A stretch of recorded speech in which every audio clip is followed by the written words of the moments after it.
Et si ce que vous redoutez le plus était en réalité votre plus grande force?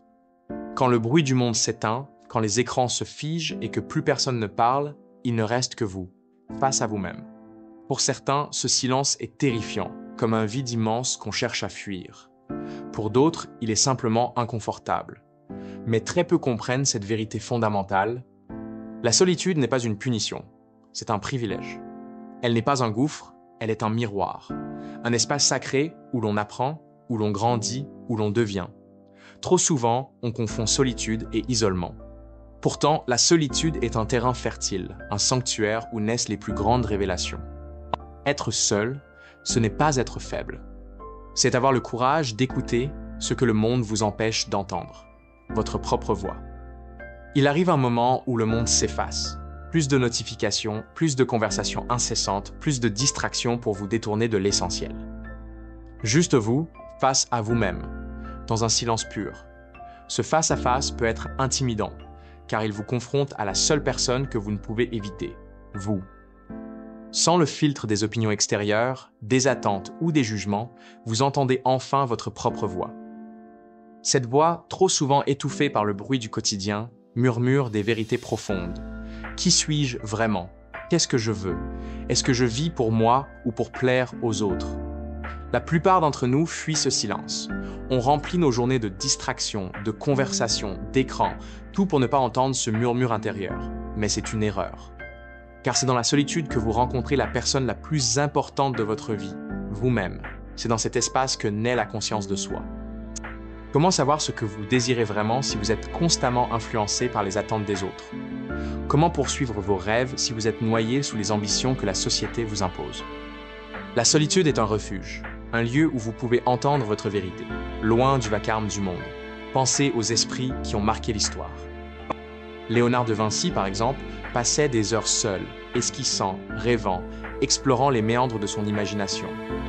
Ses carnets, remplis d'idées révolutionnaires, n'ont pas vu le jour dans des salles bondées, mais dans l'intimité de ses pensées.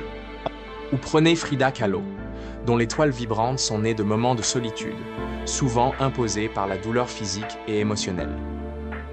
Ces esprits n'ont pas craint d'être seuls. Ils ont vu dans la solitude une chance de se connecter à leur essence, de créer, de réfléchir, de grandir. Et vous, quand avez-vous eu vos moments de clarté? Ces instants où une idée jaillit, où une solution apparaît comme par magie? Je parie que c'était pas dans une foule bruyante ou au milieu d'une conversation animée. Était-ce lors d'une promenade au crépuscule, en écoutant le vent dans les arbres, ou en vous réveillant au milieu de la nuit, une pensée limpide traversant votre esprit. La solitude a ce pouvoir. Elle laisse la vérité remonter à la surface, même si elle est parfois inconfortable. Car être seul, c'est aussi affronter vos ombres, vos doutes, vos peurs, vos failles. Et c'est dans cette confrontation que vous grandissez. Imaginez une femme traversant un désert. Autour d'elle, rien d'autre que du sable à perte de vue, le soleil brûlant au-dessus de sa tête. Au début, elle marche avec un groupe, des voix amicales l'entourent, partagent des histoires, des rires.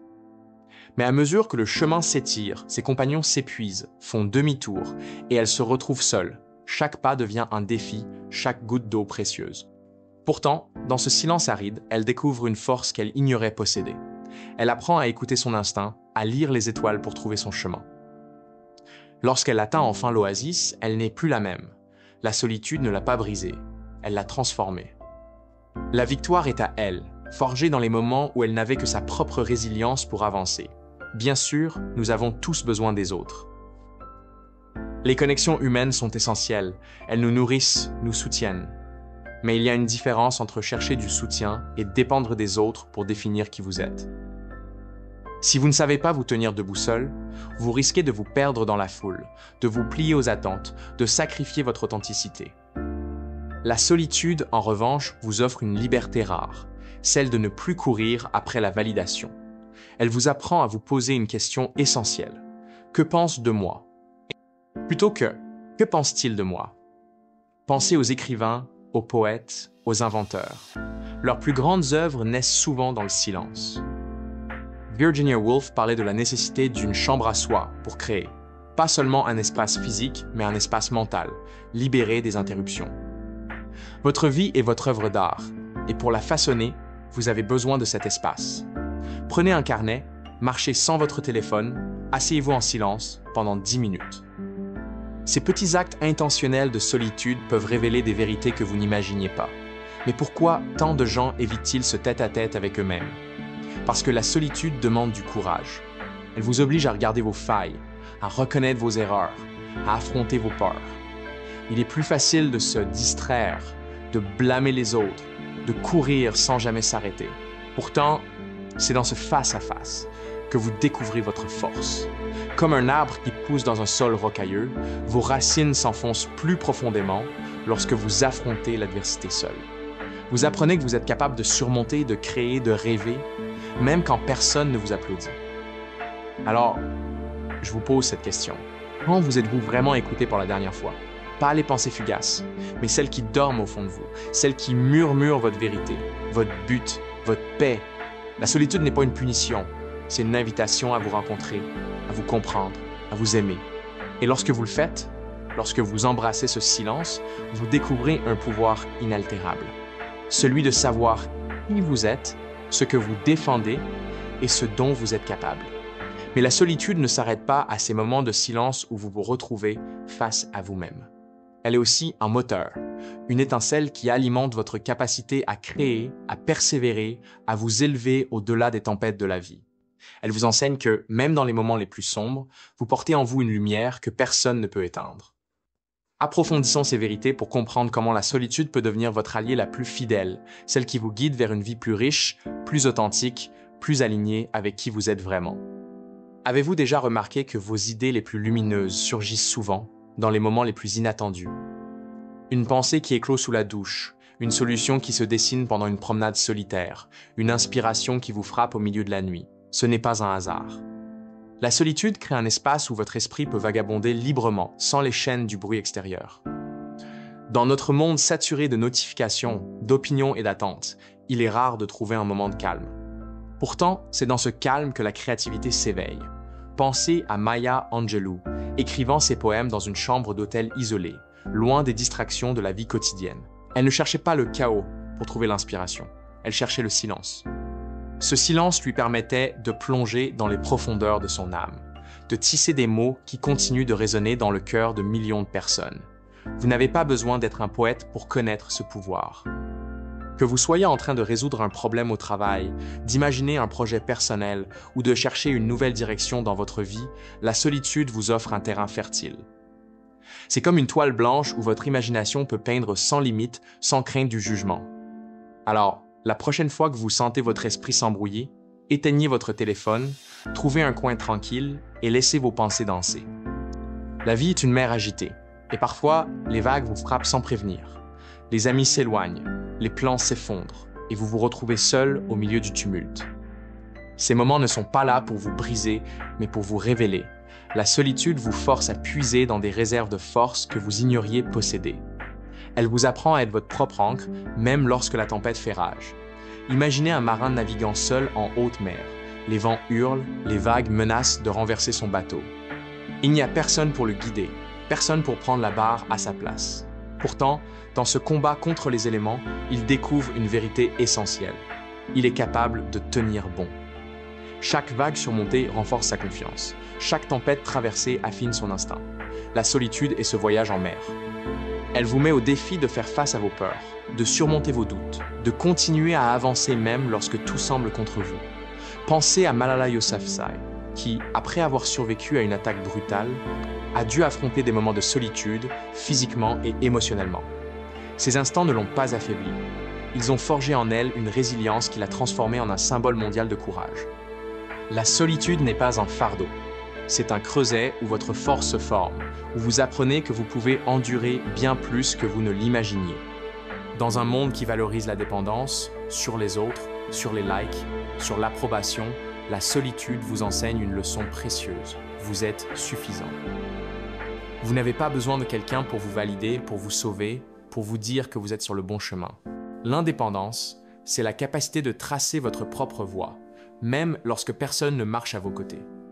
Imaginez un arbre solitaire au sommet d'une colline. Autour de lui, pas d'autres arbres pour le protéger du vent ou partager ses ressources. Pourtant, il grandit, ses racines s'enfoncent profondément dans le sol, sa cime s'élève vers le ciel. Cet arbre n'a pas besoin d'une forêt pour prospérer. Il trouve sa force dans son propre enracinement. Vous êtes cet arbre.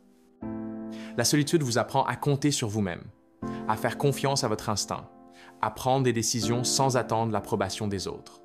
Pensez à un entrepreneur qui lance une idée audacieuse. Au début, personne ne croit en lui. Les doutes des autres s'accumulent. Les portes se ferment. Mais dans les moments où il est seul, face à son projet, il trouve la détermination de continuer. Cette indépendance, forgée dans la solitude, devient la clé de son succès. Elle vous rappelle que votre valeur ne dépend pas des applaudissements, mais de la foi que vous avez en vous-même. Dans le tourbillon de la vie, il est facile de perdre de vue ce qui compte vraiment.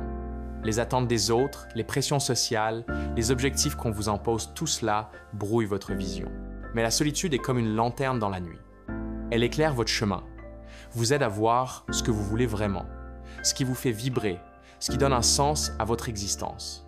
Imaginez-vous perdu dans une forêt dense, entouré de voix qui vous indiquent des directions contradictoires. Vous tournez en rond, incertain, épuisé. Puis, vous trouvez un clairière, un endroit où le silence règne. Là, vous pouvez enfin entendre votre propre voix, celle qui sait où vous devez aller. La solitude est cette clairière. Elle vous donne l'espace pour poser les questions essentielles. Suis-je sur le bon chemin? Est-ce la vie que je veux? Qu'est-ce qui me rend vraiment heureux? Pensez à des figures comme Gandhi, qui, dans des moments de retraite solitaire, a trouvé la clarté pour guider un mouvement qui a changé l'histoire. Cette clarté ne vient pas des foules, mais des instants où vous vous arrêtez, où vous écoutez, où vous laissez votre cœur parler. La prochaine fois que vous vous sentez perdu, prenez un moment pour vous retirer. Asseyez-vous avec vos pensées. La réponse est là, elle attend juste que vous l'écoutiez. Enfin, la solitude est un miroir. Elle vous montre qui vous êtes, sans filtre, sans masque. Ce reflet peut être inconfortable, car il révèle non seulement vos forces, mais aussi vos failles, vos peurs, vos regrets. Mais c'est dans cette honnêteté brute que vous grandissez. Vous ne pouvez pas changer ce que vous refusez de voir. Imaginez un lac immobile, si calme que vous pouvez voir votre reflet parfaitement. Chaque vague, chaque rideau trouble l'image, mais dans l'immobilité, tout devient clair. La solitude est ce lac. Elle vous oblige à regarder vos pensées, vos choix, vos motivations. Elle vous pousse à poser des questions difficiles. Pourquoi est-ce que je fais ça? Qu'est-ce qui me retient? Suis-je fidèle à moi-même? Pensez à des moments où vous avez pris une décision qui a changé votre vie, quitter un travail, mettre fin à une relation ou poursuivre un rêve. Ces décisions ne naissent pas dans le bruit des opinions extérieures. Elles naissent dans le silence, dans les moments où vous vous êtes écouté. La solitude vous donne le courage de reconnaître ce qui doit changer et la force de le faire. La vie continuera de vous tester. Les tempêtes viendront, les foules s'éparpilleront et parfois, vous serez seul. Mais n'ayez pas peur de ces moments. Ils ne sont pas là pour vous diminuer, mais pour vous élever. La solitude est votre terrain d'entraînement, l'endroit où vous découvrez votre créativité, votre résilience, votre indépendance, votre clarté, votre conscience de vous-même.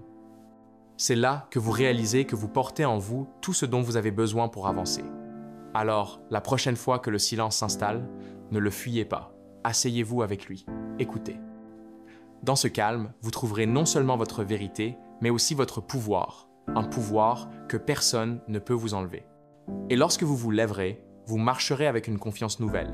Celle de quelqu'un qui sait qu'il est assez, qu'il est capable, qu'il est prêt à affronter le monde, seul ou entouré. Si cette idée vous inspire, laissez 100 dans les commentaires. C'est une promesse à vous-même, celle de continuer à grandir, à écouter, à embrasser la solitude comme une force qui vous propulse vers votre meilleure version